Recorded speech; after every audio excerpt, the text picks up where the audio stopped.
Mainit talaga ang pagtatalo namin tungkol sa lupa. Yan ang kinakaharap namin dito, anak.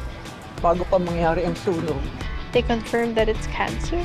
Maghingi tayo ng second opinion. This is already the second opinion. Bakit hindi mo sinabi sa amin yan? For you to call me weak again dahil may sakit ako? May pinagawa ka kay Atty. Lazaro? I told him to get a confession from the boys na napagbintangan sa sunog para matapos agad yung kaso. Yung mga bata ang dinidiin mo. Pero nahuli na sila. I just capitalized on their misfortune. Kidlat, eh di ba dapat nakakulong na yan?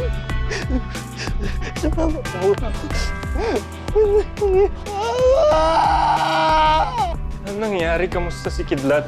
Nakadetain siya with your other friends dahil sila yung nagsimula ng sunog. Hindi ko na magagawa. Yung kilala ko sila. How do you plead? Guilty. Hinihintay na lang na lumabas ang hatol ng tatlo.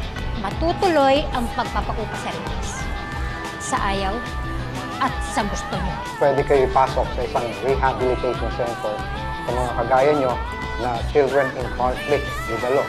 Tapos, doon nyo ipapakita yung pagsisisi nyo sa mga nagawa nyo. Kaya dapat kayong sumunod sa alituntunin ng dispossession measures kung gusto nyo makauwi sa mga pamilya nyo sa takdang panahon.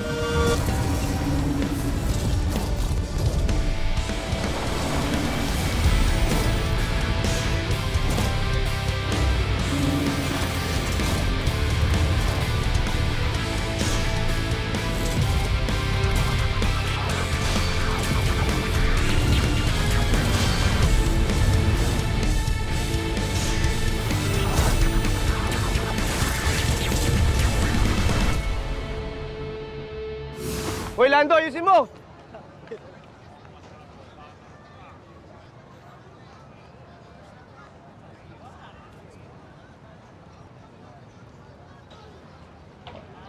Salamat kayo kung pawisan, ha?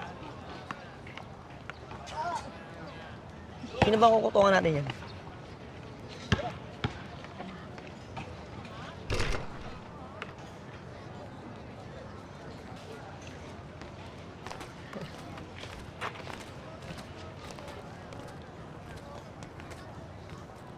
Isang masigabong palakpakan para sa kanila!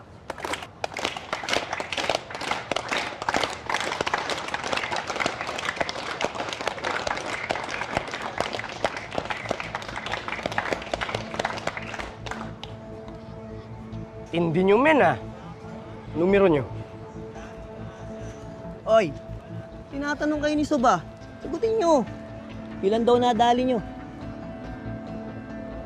Makinig kayong lahat! Itong mga to, sila lang naman ang may pinakamatinding kaso sa ating lahat. Sabi nga pala. Sig.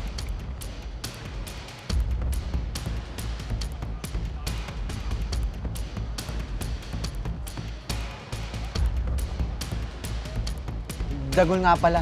Dags for short.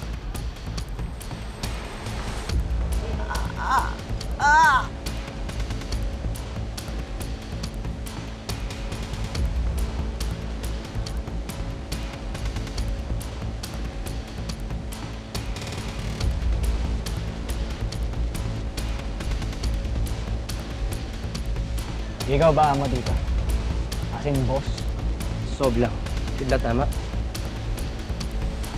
Kayong tatlo. Hindi ubrang pasaway dito, ha? Vergel!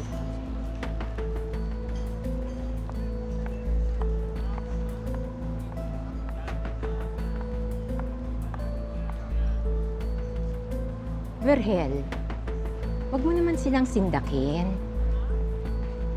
Miss Joyce, sobrang wini-welcome po namin sila. Sabi ko pa nga sa kanila na feel at home. Boys, siya nga pala si Miss Joyce. Bali, siya ang administrator dito sa Bagong Buhay Boys Town. Siya magiging in charge sa inyo simula sa araw na to hanggang sa pagbalik ninyo sa pamilya.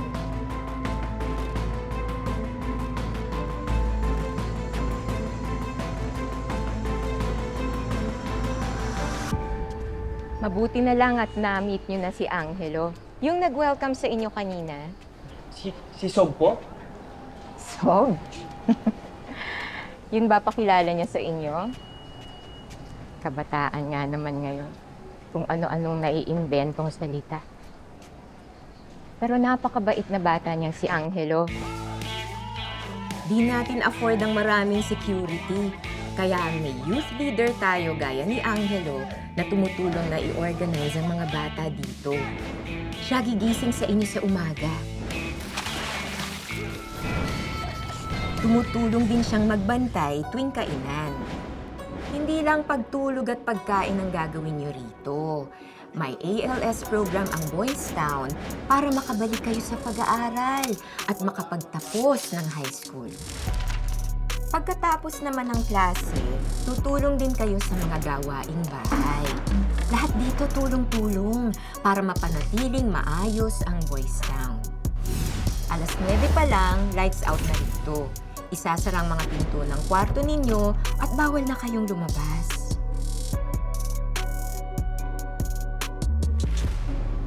Miss Joyce, bakit may logo ng RB Realty dito?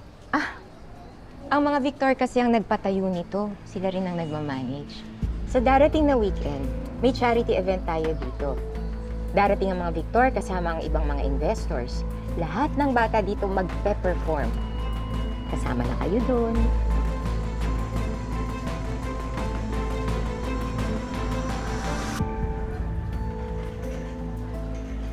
O hayan, pumili na kayo ng pwesto ninyo. Makihalubilo muna kayo ha, para magka-friends na kayo. Oh, Angelo, ikaw nang bahala sa kanila ha. Miss Joyce, Arbal. Kain na kayo. Sige na, sige. Go. Saglit lang ha, dadalhan ko lang ng pagkain kasama ko. Kayo na bahala dyan.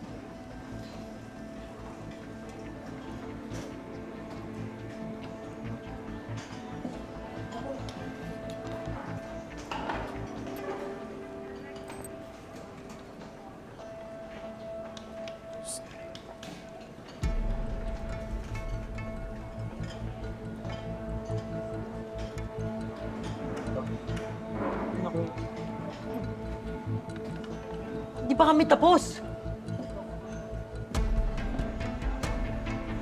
Ako ang magsasabi kung kailan kayo mag-uumpisa at magtapos kumain. At simula ngayon, kayo lang sasalo sa trabaho namin buong linggo. Nagkakaintindihan ba tayo? Nick mo. Ha? Anong sabi mo?